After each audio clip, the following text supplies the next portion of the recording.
అని చెప్పి చెప్తే అక్కడ మన పార్టీకి సూచనలు సలహాలు ఇచ్చి ఈరోజు రాజకీయ వర్గాలకి ప్రత్యామ్నాయంగా మన పార్టీ ఏర్పరిచినటువంటి వ్యవస్థ రాజకీయ వ్యవస్థ అంటే రాజకీయాల మీద నడవాల్సిన వ్యవస్థ స్థానంలో కన్సల్టెంట్లు పెట్టుకొని నడుపుతా ఉంటే వాళ్ళకి కిందన్న బాధలు ఏం తెలుస్తాయి. అతను అన్నాడు క్యాడర్ హ్యాపీగా ఉంటే పబ్లిక్ అన్హ్యాపీగా ఉంటారు, పబ్లిక్ హ్యాపీగా ఉండాలంటే క్యాడర్ అన్హ్యాపీగా ఉండాలి. అంటే క్యాడర్ బిల్లులు రాక అవస్థ పడితే ప్రజలు సంతోషిస్తారనేది ఆయన అభిప్రాయం. మరి ఆ మాట మీరు ముందే చెప్తే మన కొత్తూరు తాడేపల్లి వెంకయ్యతోనో సాయనపాలెం పిల్లలతోనో మనం పనులు చేయించామంటే వాళ్ళకు ₹1 లాభం వస్తే వాళ్ళు ఆర్థికంగా కార్యకర్తలు 10 ఏళ్ళు పార్టీని నమ్ముకొని పనిచేశారు కాబట్టి వాళ్ళు ఆర్థికంగా నిలదొక్కుకోవటం మంచిదనే ఉద్దేశంతో వాళ్ళకి పనులు ఇచ్చాం కానీ వాళ్ళని ఆర్థికంగా అవస్థపాలు చేయాలని అయితే మనం ఇవ్వలేదు కదా. పార్టీకి పెట్టిన రోజు నుంచి జెండా ఎత్తిన రోజు నుంచి పనిచేసిన సీతారామరెడ్డికి మైలవరంలో 4-5 కోట్ల రూపాయలు పని చేయి తమ్ముడు అంటే పాపం పార్టీ కోసం మన కోసం పనిచేస్తే 4 ఏళ్లు బిల్లులు రాకపోతే వాళ్ళ తాత ఇచ్చిన తోట కూడా అమ్ముకోవాల్సి వచ్చింది. మరి వీటన్నింటినీ పరిగణలోకి తీసుకోమని నేను చెప్తే ప్రజలు సంతోషంగా ఉంటే చాలు. అంటే జన్మభూమి కమిటీల్లో ఎక్కడో అవకతవకలు జరిగినాయి అని ఈరోజు వైఎస్ఆర్ కాంగ్రెస్ పార్టీ కార్యకర్తల మొత్తాన్ని 10 ఏళ్లు పార్టీ జెండా మోసిన కార్యకర్తల్ని వీళ్ళు ఏడిస్తే ప్రజలు నవ్వుతారని చెప్పి వీళ్ళని ఇబ్బంది పెడతామా? 10 ఏళ్లు పార్టీ జెండా మోసి పార్టీ కోసం నానా అగసాట్లు పడి అవస్థలు పడి ముందుండి నడిపించిన వాళ్ళని ఈరోజు ప్రభుత్వానికి మీరు పెట్టుబడి పెట్టిస్తారా? ప్రభుత్వానికి కార్యకర్తలు పెట్టుబడి పెట్టాలా? 2,000 కోట్ల రూపాయలు ఇది సంక్షేమ పథకాలు ఇచ్చే మనం వాళ్ళకి ఇచ్చే 2,000 కోట్ల రూపాయలు ఇస్తే రాష్ట్ర వ్యాప్తంగా ఇంత ఇబ్బంది పడే పరిస్థితి లేదు కదా. ఈ విషయాలన్నీ తీసుకెళ్ళినా మనం ఏమి చేయలేని పరిస్థితి. ఇంకా నేను చెప్పాను, ఎన్నో సందర్భాల్లో చెప్పాను, నేను ఎన్నికైన వెంటనే ఒక విషయం జరిగింది. దేవినేని ఉమామహేశ్వరరావు రాజధాని ఇక్కడ ఉండదు, ఈ ప్రభుత్వం చీల్చి చెండాడి రాజధాని సర్వనాశనం చేస్తుందని చెప్తే నేను ఆ రోజు ఛాలెంజ్ చేశా, మా రాజధాని ఇక్కడే ఉంటది. ఎందుకు చెప్పాను నేను రాజధాని ఇక్కడే ఉంటుందంటే, ఎన్నికలకు ముందు నేను ముఖ్యమంత్రి గారిని స్వయంగా వ్యక్తిగతంగా అడిగాను. ఇంకొక వ్యక్తి కూడా నాతో పాటు అప్పుడు సమస్య మా ముగ్గురు కలుపున్నాం. అన్న రాజధాని మీద మన వైఖరేంటి అంటే, చెప్పాం కదా ప్రసాద్, మనం అసెంబ్లీలో కూడా చెప్పాం కదా మనం ఇక్కడే ఉంటాం అని చెప్పాం కదా అని చెప్పారు. మరి ఈరోజు మనం అధికారంలోకి వస్తే రాజధానిని డిస్టర్బ్ చేస్తారని చెప్పి ప్రతిపక్షాలందరూ గొడవ పెడతా ఉన్నారు కదా, మనం క్లారిటీ ఇస్తే బాగుంటుంది కదా అన్న. అంటే మనం ఇల్లు కట్టుకుంటున్నాం, ఆఫీస్ కట్టుకుంటున్నాం, మనం విమర్శించే వాళ్ళకి ఇక్కడ ఇల్లు లేదు, ఆఫీస్ లేదు. మరి వాళ్ళు మనకి విమర్శించే అర్హత ఎక్కడుంది? కాబట్టి మనం రాజధానిని సమర్థిస్తా చెప్పాం, రాజధానిని ఇక్కడ ఒప్పుకున్నామని చెప్పి ఆ రోజు ఎన్నికలకు ముందు నేను పార్టీలో చేరేటప్పుడు ముఖ్యమంత్రి గారు నాకు స్వయంగా చెప్పారు. ఆ దన్నుతో నేను శాసనసభ్యుడు అయిన తర్వాత ప్రతిపక్ష నాయకుడు మాట్లాడుతుంటే నేను చెప్పడం జరిగింది, మళ్ళీ వెనక టీవీలు ఉన్నాయమ్మా, టీవీ కెమెరాలు ఉన్నాయి, ఎదిరితే ఎట్లా పక్కకి జరుగుతూ ఉంటే నేను చెప్పాను, ముఖ్యమంత్రి గారు చెప్పారు కదా మాట తప్పరు మడమ తిప్పని వ్యక్తి కదా అని చెప్పి నేను అదే మాట చెప్పడం జరిగింది పలు వేదికల మీద. కానీ తర్వాత రాజధాని 3 రాజధానులని మనకి 16 నియోజకవర్గాలు, అక్కడ 17 నియోజకవర్గాలు గుంటూరు జిల్లాలో, మొత్తం 33 నియోజకవర్గాల్లో 29 నియోజకవర్గాల దగ్గర వైఎస్ఆర్ కాంగ్రెస్ పార్టీకి సాక్షాత్తు అమరావతి నిర్మించిన ప్రాంతం కూడా మన పార్టీనే గెలిపిస్తే, మరి ఎన్నికల ముందు వరకు ఒక మాట చెప్తుంది, ఎన్నికలైన తర్వాత ఇంకొక మాట చెప్తుంది. దీన్ని ప్రజలకు మనం ఏ సమాధానం చెప్పాలి? రాజధాని గురించి అసెంబ్లీలో బిల్లు పెట్టగానే ఆ రోజు సాయంత్రం సీఎం గారి ఇంట్లో మీటింగ్ పెట్టారు. ఉమ్మడి కృష్ణా గుంటూరు జిల్లాలకు సంబంధించిన శాసనసభ్యులు, సమన్వయకర్తలు, ఇన్ఛార్జీలు అందరిని ఆ రోజు పిలిచారు. పిలిచి ఏంటి పరిస్థితి, ఇక్కడ సజ్జల రామకృష్ణారెడ్డి గారు, పెద్దలు మన బొత్స సత్యనారాయణ గారు ఇద్దరు సమక్షంలో ఆ రోజు మీటింగ్ పెట్టడం జరిగింది. పెట్టి ఏం చెప్పారంటే, రాజధాని మీద 3గా విభజించాలని ముఖ్యమంత్రి గారు నిర్ణయం తీసుకున్నారు. దీన్ని మీరు సమర్థిస్తా మీ నియోజకవర్గాలు, ఎందుకంటే కృష్ణా గుంటూరు జిల్లాల్లోనే ఎక్కువ ఎఫెక్ట్ అవుతారు కాబట్టి మీరు సమర్థించుకుంటా ఏం చెప్తారో చెప్పండి అని చెప్పి మాకు కొన్ని విషయాలు చెప్పారు. వాళ్ళు పెద్దలు చెప్పడం అయిపోయిన తర్వాత నేను తొలిగా లేచి చెప్పాను, సార్ ఈ నిర్ణయం మనకి తీవ్రమైన నష్టం చేస్తుంది మన పార్టీకి. ఎందుకు అంటే ఎన్నికల ముందు రాజధాని ఇక్కడే ఉంటుందని చెప్పాం. ఈ రోజున ఎవరికీ తెలియకుండా ఆకస్మికంగా అసెంబ్లీలో బిల్లు పెట్టారు. మనం ఇచ్చిన మాటకి దీనికి ఇబ్బంది జరుగుతుంది సార్ అని చెప్పి నేను నా ఆవేదన వెలిపుచ్చాను. తప్పని పరిస్థితి అయ్యి రాజధానిని కనుక మార్చాలంటే కనుక అవసరమైతే అసెంబ్లీ వైజాగ్ పంపించండి, కానీ సెక్రటేరియట్ ఇక్కడే ఉండేట్టుగా చర్యలు తీసుకుంటే కొంత నష్ట నివారణ జరుగుతుంది సార్ అని చెప్పి నేను ఆ సమావేశంలో చెప్పాను. నా మాట పూర్తయి కాకముందే కొడాల నాని గారు లేచారు. లేచి ముఖ్యమంత్రి గారు ఏదో చెప్తారు, కొంతమంది కొద్దిగా పూసుకుంటే కొంతమంది ఒళ్ళంతా పూసుకుంటారు. అసలు రాజధాని అసెంబ్లీ అయినా ఇక్కడ పెడతా ఉన్నారు, అది కూడా ఇక్కడ లేకుండా తీసేసినా మాకు వచ్చిన అభ్యంతరమే లేదు. ముఖ్యమంత్రి గారి నిర్ణయానికి నేను కట్టుబడి ఉన్నాను, అంతేగాని ఎవరు ఇష్టం వచ్చినట్టు వాళ్ళు ముఖ్యమంత్రి గారిని ధిక్కరించే స్థాయి ఇక్కడ ఉందా అది ఇదని చెప్పి కొడాల నాని గారు ఆవేశం వ్యక్తం చేసి కూర్చున్నారు. ఆ తర్వాత అంబటి రాంబాబు గారు మాట్లాడారు. ఈ ముఖ్యమంత్రి గారి నివాసంలో కూర్చొని ఆయన నిర్ణయాన్ని ప్రశ్నించే ధైర్యం దమ్ము ఎవరుకుంది? ఆయన మాట్లాడిన దాన్ని, ఆయన చెప్పిన దాన్ని సమర్థిస్తా ఇక్కడ ఉన్న ఎవరైనా మాట్లాడాల్సిందే తప్పితే ఎవరు కూడా ఆయన నిర్ణయాన్ని ప్రశ్నించడానికి వీల్లేదు అని చెప్పి అంబటి రాంబాబు గారు చెప్పారు. వెంటనే నేను లేచా, నా అభిప్రాయం నేను చెప్పాను, మీ అభిప్రాయం మీరు చెప్పుకోండి. నా అభిప్రాయాన్ని ఖండించాల్సిన అవసరం మీకు లేదు రాంబాబు గారు, దయచేసి మీరు మీ విషయం చెప్పుకోండి తప్పితే నా విషయంలో కలగ చేసుకుంటే బాగుండదని చెప్పి నేను గట్టిగా మాట్లాడాను. అక్కడ సజ్జల గారు బొత్స గారుండి వారించి మీరు ఎవరి అభిప్రాయాలు వాళ్ళు చెప్పండి తప్పితే మీరు పోట్లాడుకోవద్దని చెప్పారు. నా తర్వాత మల్లాది విష్ణు గారు లేచారు. ఆయన చెప్పారు, మార్చడం మంచిది కాదు, మార్చాల్సి వస్తే నేను కృష్ణప్రసాద్ గారి అభిప్రాయం ఏకీపిస్తున్నా, తప్పని పరిస్థితి వస్తే కనీసం సెక్రటరియట్ ఇక్కడ పెంచేటట్టు చేయండి తప్పితే ఎట్టి పరిస్థితుల్లో కూడా సెక్రటరియట్ ఇక్కడ నుంచి కనుక వైజాగ్ మారిస్తే మనకు నష్టం జరుగుతుందని చెప్పారు. మళ్ళీ ఆయన మాట పూర్తయి కాకముందే మళ్ళీ అంబటి రాంబాబు గారు లేచి మళ్ళీ మాతో లేచిన మా అందరి మీద వాదింది. నేను ఒకసారి చెప్తే మీకు అర్థం కాదా, మళ్ళీ ఎన్నిసార్లు చెప్తారు, ఈ ఇంట్లో కూర్చొని మీరు ముఖ్యమంత్రి గారి నిర్ణయాన్ని ప్రశ్నిస్తారని.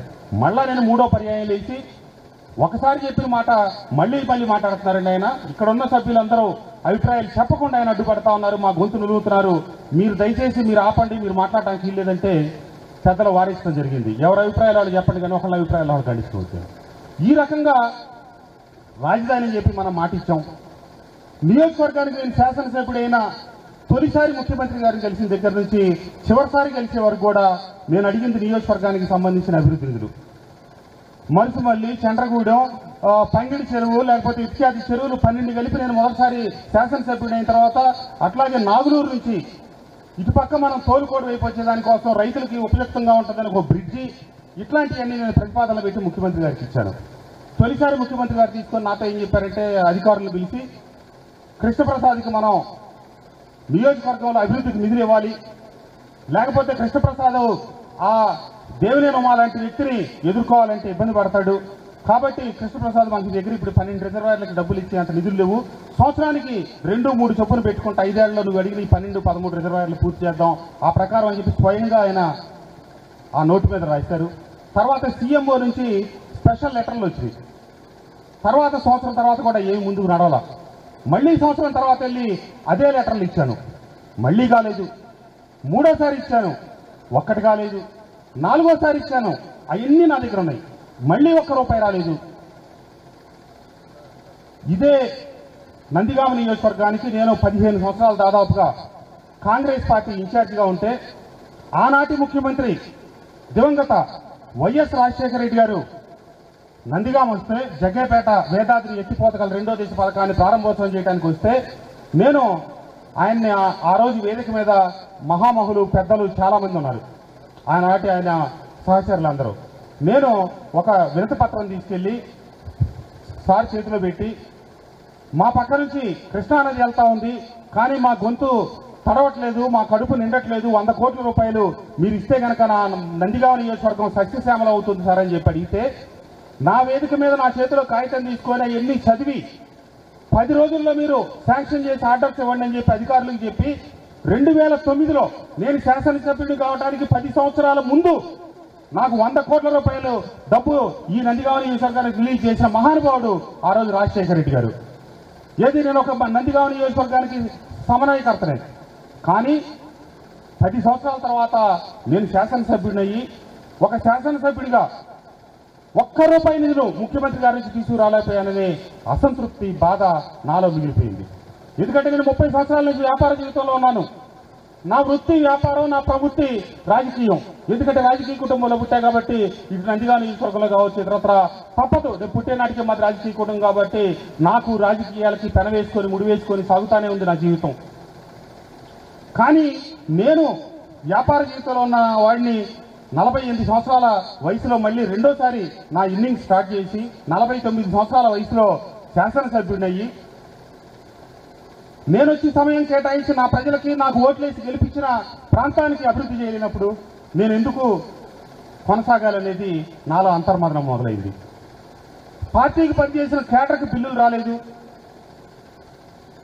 ఓట్లేసి ప్రజల పార్టీకి గెలిపిస్తే అభివృద్ధి చేయలేకపోయాం, నిధులు రాబట్టలేకపోయాం. కాబట్టి ఇది ఇబ్బంది. అంతేకాకుండా పార్టీలోకి ఆహ్వానించి పిలిచి పార్టీలో చేర్చుకొని సమన్వయకర్తగా పంపించి నేను ఏ రోజు పార్టీ నుంచి ఏది ఆశించాలా, నా చేతికి ఒక బీఫారం తప్పితే నాకు రెండోది ఏది ఇవ్వాల. కానీ నన్ను గెలిపించిన నా ప్రజల కోసం, నా నాయకుల కోసం అందరిని ఒక తాటిపై తీసుకొచ్చి వాళ్ళకి అన్ని వనరులు సమకూర్చి ప్రతి చోట మా ఇబ్రహీంపట్నంలో ఉన్న కౌన్సిలర్ దగ్గర నుంచి మొదలెట్టి మా జీ కొండూరు సర్పంచ్ గారి దగ్గర నుంచి, మా కౌలూరు సర్పంచ్ గారి దగ్గర నుంచి, మా వెలగలేరు సర్పంచ్ గారి దగ్గర నుంచి, మా మైలవరం సర్పంచ్ దగ్గర నుంచి రెడ్డిగూడెం సర్పంచ్ దాకా అందరినీ దగ్గరుండి నా కుటుంబాన్ని చేపట్టుకొని నడిపించినట్టు నేను నడిపించుకొని ముందుకు తీసుకెళ్లి గెలిపించుకుంటే నాకు ఇచ్చిన గుర్తింపే ఉంది. కనీసం నేను ఎన్నెందుకు చేశాను. నియోజకవర్గంలో అభివృద్ధికి నిధులు ఇస్తారు, ఎక్కువ గెలిపించుకొస్తే మన ఎక్కువ గుర్తిస్తారంటే ఒక పక్క ప్రజల్లోకి వెళ్ళాం గడప గడప తిరగమంటారు, రెండో పక్క ఏమో అభివృద్ధికి నిధులు ఎవరు. బటన్ నొక్కామంటే బటన్ నొక్కితే పడుతున్నాయి. దీంట్లో ఒక చోట ఒక కార్యకర్తకు ప్లాట్ రాకపోతేనో, ఒక కార్యకర్తకి అమ్మఒడి రాకపోతేనో, ఒక చేయూత రాకపోతేనో, ఓ సర్పంచ్ ఏదైనా చెప్తే శాసనసభ్యులు వాళ్ళకి ఏమి చేయలేని పరిస్థితిలో ఉన్నాం. ఇట్లా ఎన్నో రకాల ఇబ్బందులు, పార్టీలో అవమానాలు, ఉన్న పార్టీ వాళ్లే కావాలని ఉద్దేశపూర్వకంగా ఇబ్బంది పెట్టాలు, ఇవన్నీ జరిగితే సహించి నేను 1 సంవత్సర కాలం నుంచి నన్ను నేను తగ్గించుకొని, విజయం గారు ప్లేనరీలో చెప్పారు, తను తగ్గించుకున్నవాడు పైకి వెళ్ళాక హెచ్చింపబడిందంట బైబిల్లో చెప్పారని చెప్పి ఆమె ప్లేనరీలో చెప్పారు. నేను కూడా అదే అనుకున్నా. ఎందుకులే మనం విలువ గుర్తింపు లేని దగ్గర, నియోజకవర్గానికి అభివృద్ధి నిధులు లేని దగ్గర, కార్యకర్తలను గుర్తించే దగ్గర నా వ్యాపారాలు లేదో నా వ్యవహారం లేదో నిదానంగా చూసుకుందామని చెప్పి స్లో అవటం. సరే, ఎన్నికలకు ముందు ఈ ప్రాంతం నుంచి ముఖ్యమంత్రి గారు పాదయాత్ర చేస్తా బీటీపీఎస్ కార్మికుల్ని, సీఎల్ని రెగ్యులరైజ్ చేస్తామని చెప్పి వారు మాట చెప్పారు. నేను శాసనసభ్యుడిని అయిన తర్వాత తొలిసారి ఇచ్చిన ముఖ్యమంత్రి గారి లెటర్లో అది కూడా ఒక లేఖ, అన్నా మనం మాట ఇచ్చాము వీటీపీఎస్ కార్మికుల్ని రెగ్యులరైజ్ చేయాలి అని. ఆ రోజు ఆ లేఖ తీసుకున్న తర్వాత అవును మనం మాట ఇచ్చాం, మన హామీ ఇచ్చాం, వాళ్ళు రెగ్యులరైజ్ చేద్దామని చెప్పారు. దానికి త్వరలో విధి విధానాలు నిర్ణయిస్తాం, కమిటీ వేస్తాం, కమిటీ నిర్ణయం మేరకు వాళ్ళని రెగ్యులరైజ్ చేద్దామని చెప్పారు.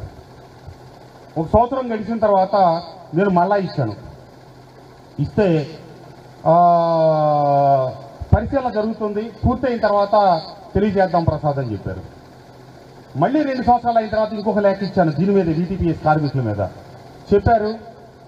అది అటెండర్ కూడా వీటీపీఎస్లో ₹1,00,000 జీతం వస్తుందంట, ఇంకా వాళ్ళని రెగ్యులరైజ్ మనం ఏం చేస్తామని చెప్పారు. మరి మీరు మాట ఇస్తే నేను మాట ఇచ్చానన్నా మన మాట పోతుందంటే అవన్నీ మనం ఏం చేయలేము ప్రసాద్, ఇప్పుడు వాటిని వదిలేసేయని చెప్పి అన్నారు. ఆ రకంగా నేను నియోజకవర్గంలో చేద్దాం అనుకున్న అభివృద్ధి చేయలేక, నేను ఇచ్చిన హామీల్లో ముఖ్యమంత్రి గారు చెప్పిన హామీ అయినటువంటి వీటీపీఎస్ కార్మికుల్ని చేయలేక,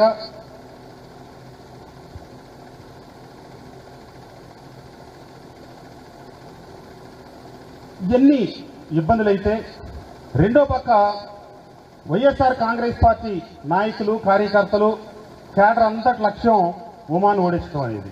కానీ ఇక్కడ ఉన్నటువంటి కొందరు నాయకులు అతనితో పరోక్ష సంబంధాలు నిలుపుతా పార్టీని నా మీద కక్ష కట్టి వాళ్ళ తమ్ముడికి మున్సిపల్ చైర్మన్ ఇవ్వంటే నేను మైలవరం నియోజకవర్గంలో అన్ని సామాజిక వర్గాలకి సమన్యాయం చేయాలనే ప్రయత్నంలో పనిచేశారు. అన్ని చోట్ల బీసీలంటే ఒక కులం కాదు అన్ని కులాలకు ఇవ్వాలని. ఈరోజు వైఎస్ఆర్ కాంగ్రెస్ పార్టీ ఇన్ఛార్జిగా వచ్చినటువంటి సర్నాల తిరుపతిరావు మైలవరం పట్టణంలో జరిగినటువంటి పంచాయతీ ఎన్నికల్లో వార్డు మెంబర్గా ఓడిపోతే అతన్ని తీసుకొచ్చి జడ్పీటీసీగా అభ్యర్థిగా టికెట్ ఇప్పించి బీఫారం ఇచ్చి గెలిపించింది నేనే. మంజు భార్గవి ఆ రోజున 3,000 పైసలకు ఓట్ల తేడాతో మైలవరం సర్పంచ్గా ఓడిపోతే ఆ అమ్మాయిని తీసుకొచ్చి సర్పంచ్ని చేసింది ఈ వైఎస్ఆర్ కాంగ్రెస్ పార్టీ మనమే నేనే. ఈరోజు సర్నాల తిరుపతిరావుని నేను గుర్తించి ఒక నాయకుడిగా తీర్చిదిద్దాను. మొన్న నాకు తిరుపతిరావు ఫోన్ చేశాడు, సార్ మీ ఆశీస్సులు కావాలి, దీవెనలు కావాలని. నేను పెంచిన మొక్కే తిరుపతిరావు, నువ్వు పెరగటం, నువ్వు ఎదగటం నాకు సంతోషమే. కానీ చాలా విషయాలు రాబోయే రోజుల్లో అన్నీ తీసుకొని నా ఆశీస్సులని నేను చెప్పలేను, కానీ తప్పకుండా నువ్వు బాగుండాలి తిరుపతిరావు అని చెప్పా. నేను చేసిన సోషల్ ఇంజనీరింగే ముఖ్యమంత్రి గారు చేశారేమో తప్పితే అంతకంటే ఆయన అదనంగా చేశారని నేను అనుకోవట్లా. తిరుపతిరావుకు మంచి జరగాలని సదుద్దేశంతో జరిగితే నాకు బాధలేదు, కానీ తిరుపతిరావుని ఆటలో అరటిపండుగా మార్చాలనే ఉద్దేశంతో ఖర్చు పీయటానికి తీసుకొచ్చి ఒకళ్ళైతే ఇక్కడ పెట్టి వాడుకోవటానికైతే ఇబ్బందికరం. ఎందుకంటే 27 సొసైటీలు మన చంద్రగూడెం ప్రతాప్ రెడ్డి గారి దగ్గర నుంచి ఈ కేంద్రకొండ జానీబాయి దాకా అందరూ ఎవరు వైఎస్ఆర్ కుటుంబం కాదా? కృష్ణప్రసాద్ నియమించగానే వాళ్ళందరూ ఈరోజు వైఎస్ఆర్ కాంగ్రెస్ పార్టీకి శత్రువులు అయిపోయారా? ఈ మైలవరం నియోజకవర్గంలో ఉన్నటువంటి 5 ఎంపీపీలు, 5 జడ్పీటీసీలు నా నిర్ణయం మేరకే మొన్న పోటీలు చేశారు. నేనే వాళ్ళకి నిలబెట్టాను, నేనే పీఫారాలు ఇచ్చాను, నేనే అన్ని వనరులు సమకూర్చాను. మరి వాళ్ళందరినీ కూడా ఏం చేస్తారు మీరు?